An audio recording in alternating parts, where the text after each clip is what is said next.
Thank you, Madam Speaker. Madam Speaker, I rise to ask question number 174 of 2015 in today's order paper, and this question is directed to the Minister for Defence, National Security and Immigration. Could the Minister inform the House what the Fiji Police Force and his ministry are doing to combat the recent influx of drug importation into and or through Fiji? Thank you. Thank you. I invite the Honourable Minister for Defence, National Security and Immigration to have the floor. Madam Speaker, the Honourable Prime Minister, Honourable Member of the Leader of the Opposition, Members of Parliament. For information of this August House, the Ministry have developed over the years a working relationship with other stakeholders within Fiji, in the region, and also worldwide, and that also includes Interpol. The relationship has been firm for the last 20 years, and as you go back to the event of 11 September 2000, where it's like a global village. The working relationship is much better than after 2000.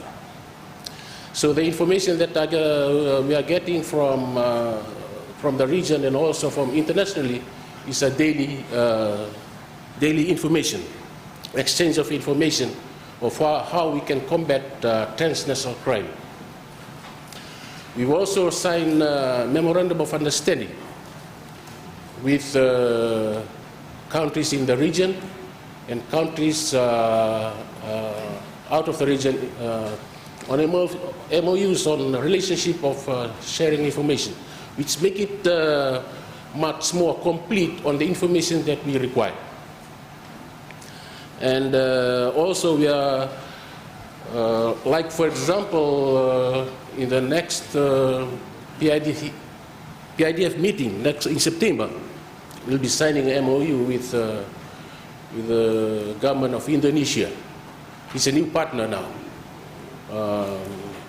And also in the past years, where we did not get information from our old friends, we were getting it from the new allies that we had.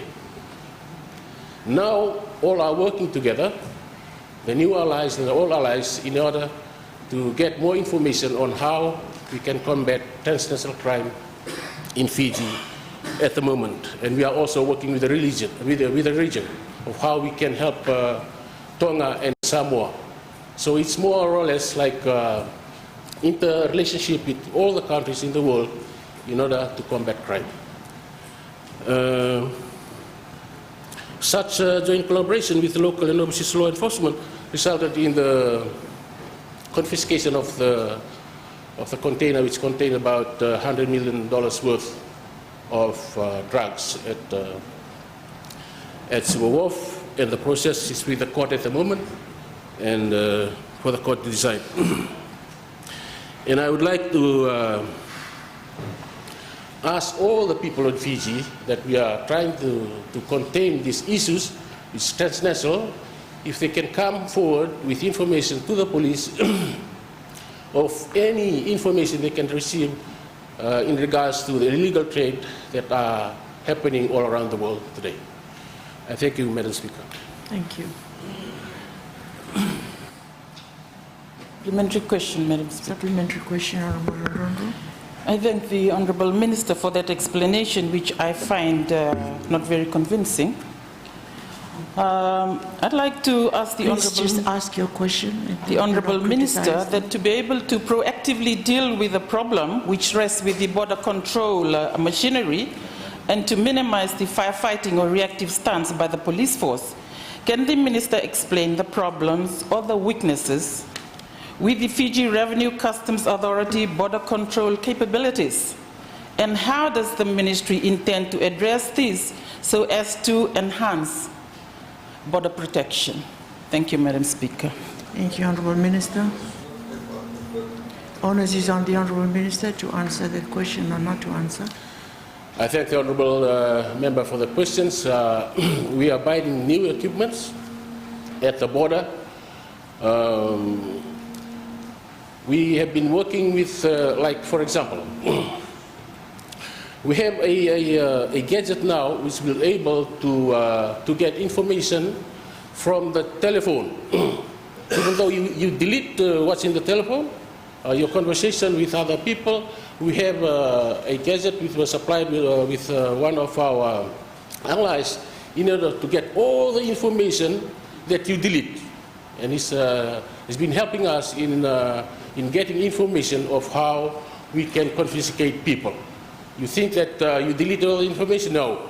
All the information are there, and that are some of the gadgets that we are getting at the moment, which was never been with us before. We are in the process of trying to improve what we have at the border, and we are working on it, and hopefully we cannot control everything. When we are trying to stop such issues, there are also on the other side of ways and means to pass the system. Thank you, Madam Speaker. Honorable Timoci Natuva.